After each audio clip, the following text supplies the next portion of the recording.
हमारा टॉपिक है। आज हम इस टॉपिक में पढ़ेंगे राष्ट्रपति के बारे में। राष्ट्रपति जो कि कार्यपालिका के एक प्रमुख अंग है। तो सबसे पहले हम शुरुआत करते हैं राष्ट्रपति के बारे में।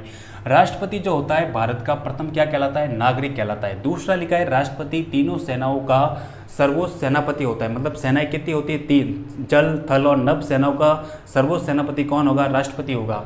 आगे लिखा है राष्ट्रपति को अंग्रेजी में प्रेसिडेंट भी कहते हैं। अगर हम वर्तमान राष्ट्रपति की बात करें तो श्रीमती द्रौपदी मुर्मू जी है। उससे पहले कौन थे? श्रीमान डॉक्टर रामनाथ कोविंद थे।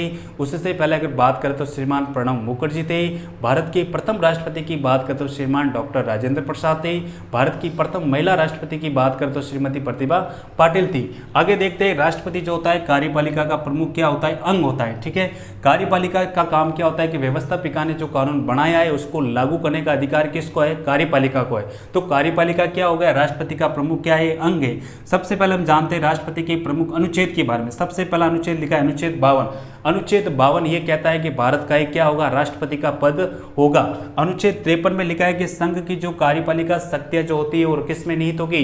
राष्ट्रपति में निहित होगी। मतलब जो है केंद्र सरकार की जो समस्त शक्तियां है वो राष्ट्रपति में क्या होगी? निहित होगी।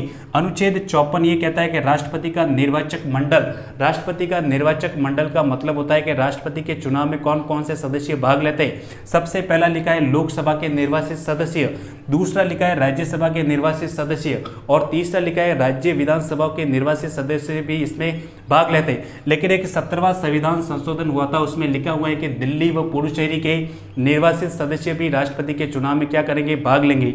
आगे देखते हैं राष्ट्रपति अनुच्छेद 55। अनुच्छेद 55 में निर्वाचन की विधि दी हुई। निर्वाचन की विधि मतलब राष्ट्रपति का चुनाव कौन सी विधि से होता है? प्रत्यक्ष से होगा या अप्रत्यक्ष से? लेकिन राष्ट्रपति का चुनाव जो होता है अप्रत्यक्ष विधि से होता है। अप्रत्यक्ष विधि में इनकी विधि का नाम है आनुपातिक प्रतिनिधित्व एकल संक्रमणीय मत पद्धति प्रणाली। इस प्रणाली का जो प्रतिपादन किया था थॉमस हेयर के द्वारा किया गया। आगे हम देखते हैं अनुच्छेद 56। अनुच्छेद 56 में राष्ट्रपति का कार्यकाल कितने साल का होता है? 5 वर्ष। मतलब राष्ट्रपति का कार्यकाल कितना होगा? 5 वर्ष का होगा। अनुच्छेद 57 में राष्ट्रपति पुनः निर्वाचित हो सकता है। मतलब अनुच्छेद 57 है, अगर कोई व्यक्ति एक बार राष्ट्रपति बन चुका है तो वो वापस राष्ट्रपति का चुनाव लड़ सकता है, दूसरी बार बन सकता है। अनुच्छेद 58 राष्ट्रपति पद की योग्यताएं। अब राष्ट्रपति पद की योग्यताएं क्या क्या है? तो सबसे पहले वो क्या हो? भारत का क्या हो? नागरिक हो। दूसरा उसकी आयु 35 वर्ष से क्या हो? अधिक हो। तीसरा लिखा है कि लोकसभा सदस्य निर्वाचित होने के योग्य भी हो। और चौथा लिखा है कि किसी भी लाभ का पद पर नहीं हो। आगे हम देखते हैं अनुच्छेद 59। अनुच्छेद 59 में लिखता है राष्ट्रपति पद की शर्तों के बारे में इसका उल्लेख है।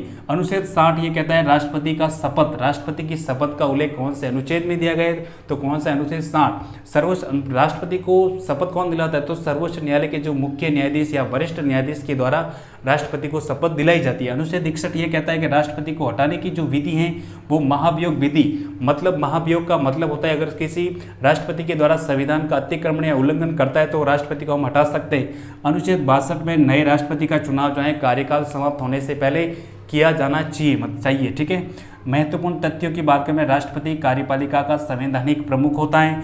राष्ट्रपति नाम मात्र का एक राष्ट्राध्यक्ष भी होता है, लेकिन वास्तविक अध्यक्ष कौन होगा? प्रधानमंत्री होगा। राष्ट्रपति के चुनाव में लोकसभा का महासचिव जो होता है पीठासीन अधिकारी के रूप में नामांकन प्रस्तुत करता है। इस नामांकन भरने के लिए 50 प्रस्ताव और 50 अनुमोदों की आवश्यकता होती है। इनकी जो जमानत राशि होती है 15,000 रुपये होती है। वेतन, राष्ट्रपति का वेतन की बात करें तो 5 लाख रुपये महीने के होते हैं। त्यागपत्र, राष्ट्रपति जो अपना त्यागपत्र उपराष्ट्रपति को देता है। इसकी सूचना लोकसभा अध्यक्ष को भी देता है। देश की समस्त शासन संबंधी कार्य जो है राष्ट्रपति के नाम से संबोधित किए जाते हैं। प्रधानमंत्री की नियुक्ति भी राष्ट्रपति के द्वारा की जाती है। मंत्रियों की नियुक्ति भी प्रधानमंत्री के परामर्श से उपराष्ट्रपति नियुक्त करेगा। राष्ट्रपति लोकसभा और राज्यसभा संयुक्त बैठकों की क्या करेगा? अध्यक्ष